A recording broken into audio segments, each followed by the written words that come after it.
Segunda, sincera. Faz bastante tempo que eu não venho por aqui, né, meu velho? Então, dando uma recapitulada aí do que aconteceu nas últimas semanas, eu lancei um vídeo sobre o pedal da Tony Inc., o Red Britain, que foi uma surpresa muito massa pra mim, porque eu fui 100% sincero, disse tudo que eu achava sobre o pedal, pontos positivos e os pontos negativos, na minha opinião, e tive uma grata surpresa que a galera da Tony Inc. gostou tanto do vídeo que resolveram me mandar outros 2 pedazinhos. Esse Raven aqui, que inclusive eu tirei do meu board, ele se encaixou perfeitamente, vai ter vídeo sobre ele, vai ter vídeo também sobre o meu pedalboard, como é que ele tá, pedal bruto. E o Facebreaker, que é o Fush da Tony Inc., que desde sempre, de todos os vídeos que eu assisti da empresa, era o pedal que eu paquerava, velho. Sempre foi o meu preferido deles. E aí, aproveitando que eu falei sobre isso, sobre a situação, queria aproveitar para mandar uma mensagem pra galera que faz vídeo de guitarra, pra galera que pretende vir a fazer vídeos de guitarra. Não mintam, não precisa, é feio e totalmente desnecessário, velho. Um dos motivos que me levou a fazer esse canal, na real, foi exatamente esse, a quantidade de informação errada que eu encontrava na internet, muitas vezes realmente por falta de conhecimento mesmo. Muita gente falando sobre o que não sabe, né? Isso é uma moda, não só falando sobre guitarra, sobre música, mas é uma moda no mundo inteiro, né? Não só no nosso país, mas muitas vezes, infelizmente, de má fé, seja querendo algum benefício de alguma empresa, tipo forçando a barra, né? Falando bem de alguma empresa, e achando que se você bajular, né? Se você trouxer informações falsas, isso vai trazer algum tipo de benefício. Bom, a Tony Inc. é a prova de que isso não acontece, seja verdadeiro, seja original, que a recompensa vem. Inclusive, o nome, segundo sincero, é exatamente por causa disso, né, velho? Uma pitadinha de sinceridade e verdade nesse mar turbulento aí. Outra coisa que eu queria comentar é que, mesmo tendo rolado no último Segundo Sincero, que já faz um certo tempo que eu gravei, e foi sobre a temática do worship, e eu percebi que muita gente, a grande maioria, entendeu o que eu quis falar, entendeu o que eu falei, mas surgiram algumas dúvidas, alguns comentários que eu queria dar uma olhada aqui com vocês e responder. Porque eu percebi que parte dessa confusão foi por causa da maneira que eu expus o assunto, saca? Então, vamos ler? Vamos dar uma olhada diretamente na primeira pergunta. Marcos Garcia. Eu discordo que a música gospel era menos interessante e virtuosa antes do worship. Pelo contrário, havia muitas bandas com puta músicos bons e arranjos maravilhosos.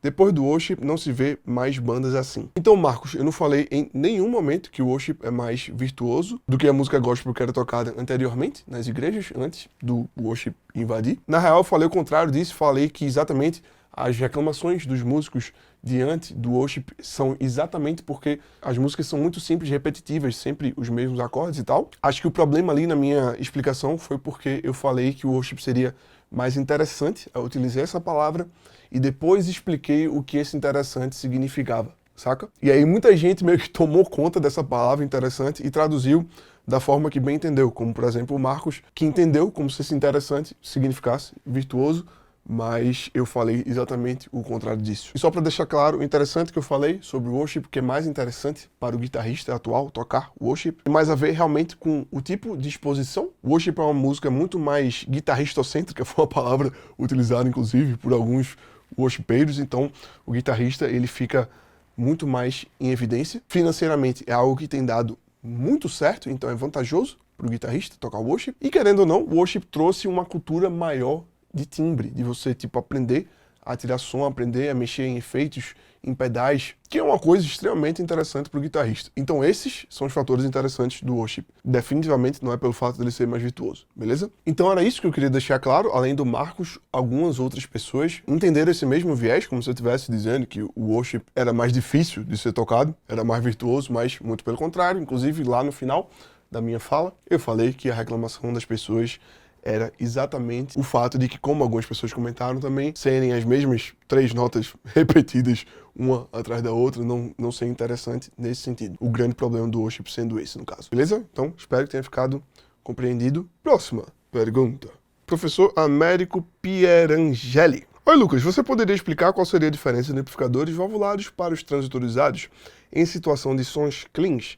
Em geral, entendo as diferenças para sons distorcidos. Porém, para clean, fico confuso. Já vi muitos guitarristas famosos optarem por transitorizados para clean. Assim, não entendo quais seriam as diferenças para amplificadores valvulados no clean. Se não for pedir muito, eu gostaria de saber se para a plataforma de pedais o amplificador valvulado também seria diferente do transistorizado. Então, professor Américo, eu desconheço muitos artistas que preferem amplificadores transistorizados para o som clean. Na real, só me vem à cabeça de um cara realmente famoso, que seria o B.B. King. Mas a diferença básica de amplificador valvulado e de amplificador transistorizado é que o amplificador valvulado utiliza válvulas para amplificar o seu som e o transistorizado não, utiliza transistores. E o grande lance da válvula, a grande magia da válvula é que dependendo da forma e da quantidade de energia que você joga para ela, dependendo da quantidade de poder que você, da forma que você excita a válvula, ela vai te dar um timbre diferente, que vai influenciar diretamente na compressão e na equalização do seu som. E o irado da válvula é que ela funciona bem em estágios de excitação extrema, tipo depois de distorcer, depois de tipo passar de um ponto, passar de uma temperatura que supostamente ela não deveria, saca? É tanto que eu tenho um amigo que faz engenharia eletrônica e a tecnologia valvulada é uma tecnologia simplesmente descartada, saca? Porque a eficiência das válvulas já foi há muito tempo superada. O grande lance é que é exatamente nessa ineficiência, nesse ponto de saturação, quando a válvula começa a saturar, que ela começa a entregar um som bacana pro ouvido humano. Se você fizer a mesma coisa com o amplificador transistorizado, se você for saturá-lo, a saturação de um transistor é uma das coisas mais horríveis que você pode ouvir na sua vida. Soa literalmente como se fosse um defeito, saca? E esse aí é o grande ponto, tanto para som clean quanto para som distorcido. Posso dizer de uma forma bem resumida que se você excitar um transistor, excitar uma válvula até antes do ponto de distorção, o som vai ser parecido. Mas você vai ter mais sons e o som tão buscado por todo guitarrista quando você começa a saturar as suas válvulas, tanto de pré quanto de power. Isso funciona tanto para clean quanto para drive. Eu, por exemplo, a minha solução que eu dou quando eu vou tocar com o amplificador valvulado, mas vou tocar baixinho, é saturar bastante as minhas válvulas de pré até aquele ponto que já começa ali a crunchar e eu consigo ter um som grande, comprimido e definido, mesmo com o volume baixo. Se eu for fazer isso no amplificador transistor, se eu for saturar um canal clean de um amplificador transistorizado, o resultado, como eu falei, vai ser um som horrível. E aí assim, meu velho, o ideal realmente é você ir para um estúdio que tenha os dois amplificadores e você possa fazer esse tipo de teste e fazer o teste vendo se aquilo é algo que lhe beneficia, saca? Eu também não sei qual som de guitarra que você quer tirar. Beleza? Espero que tenha ajudado. Próxima pergunta. Graças a esse vídeo eu achei o timbre que eu precisava. Marcos Alencar, eu fico muitíssimo feliz em ler esse tipo de comentário. Ele comentou isso no meu vídeo que eu fiz sobre o Amplitude 5, que tem a sua versão gratuita e que já traz sons muito bons, sons incríveis, tipo poucos amplificadores, poucos sons, mas os sons que ele traz de forma gratuita já são extremamente utilizáveis e cobrem aí boa parte dos timbres que um guitarrista precisa. Muito massa, Marcos, muito massa. Próxima pergunta. Massa o vídeo, se puder, faz um teste do plugin DSP Archetype Gojira. Ricardo dos Santos, já usei bastante esse plugin, é bruto e uma solução incrível aí para quem quer um som extremamente definido, extremamente pesado e moderno. O Gojira é uma banda que eu escuto muito mesmo, e aquele som de guitarra ali para mim é um dos meus preferidos para o tipo de som que eles fazem, né? Som modernão. Quem não testou ainda, vai lá no site da Neural e faça o teste. Acho que você consegue 30 dias gratuito, alguma coisa assim, beleza? Próxima pergunta. Cara, muito top o seu vídeo. Gostaria de tirar uma dúvida rápida, se possível. No caso, se eu pegar um IR externo de muita qualidade e baixar ele para minha pedaleira, ele vai soar melhor do que os IRs que já vem nela de fábrica? E no caso, se eu quiser, por exemplo, um som de Fender Clean e outro de Fender com distorção, eu teria que instalar um arquivo de IR de Fender Clean e outro de Fender com distorção ou não?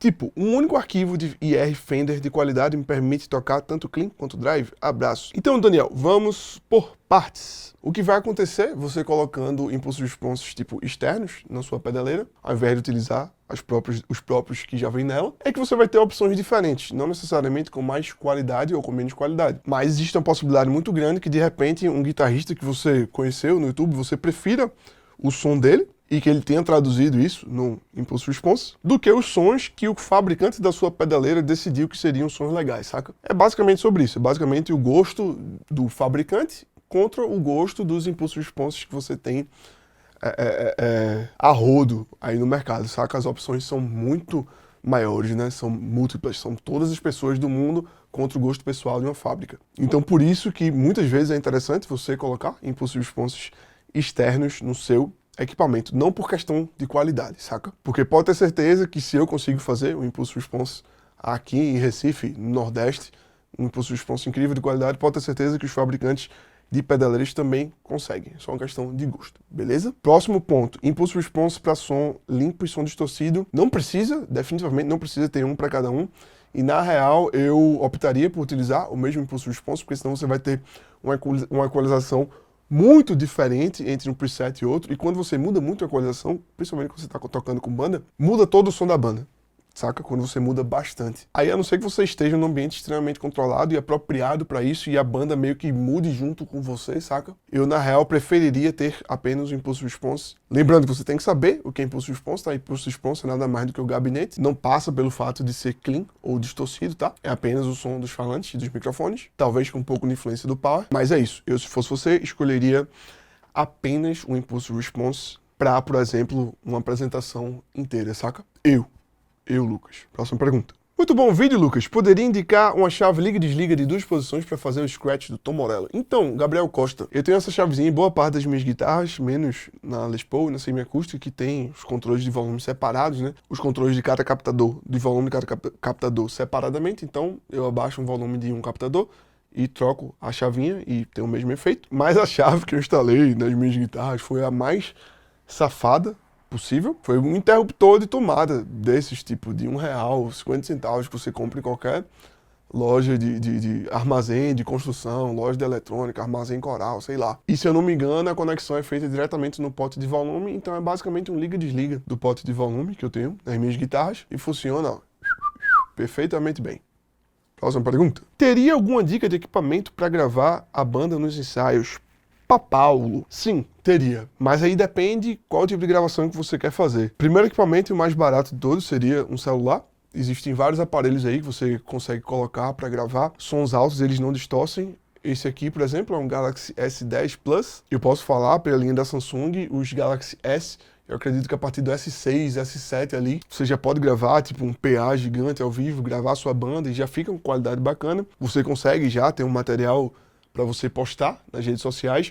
Um próximo passo seria algum gravadorzinho externo da Zoom, que tem ali um microfone estéreo, um condensador estéreo, você só regula o ganho e vai ter também um som extremamente bem definido para ouvir a sua banda. Um terceiro passo seria ou uma interface de áudio ou um gravador da Zoom mesmo, com mais canais. Eu tenho aqui, por exemplo, um H6, que é o gravador que eu utilizo para gravar uma porrada de coisa aí pelo mundo afora. E ele tem o PA, o condensador, mais outros 4 canais, então você já consegue gravar uma banda. Tipo, por exemplo, eu já fiz algumas vezes gravando ensaios que eu queria registrar de uma forma mais bacana.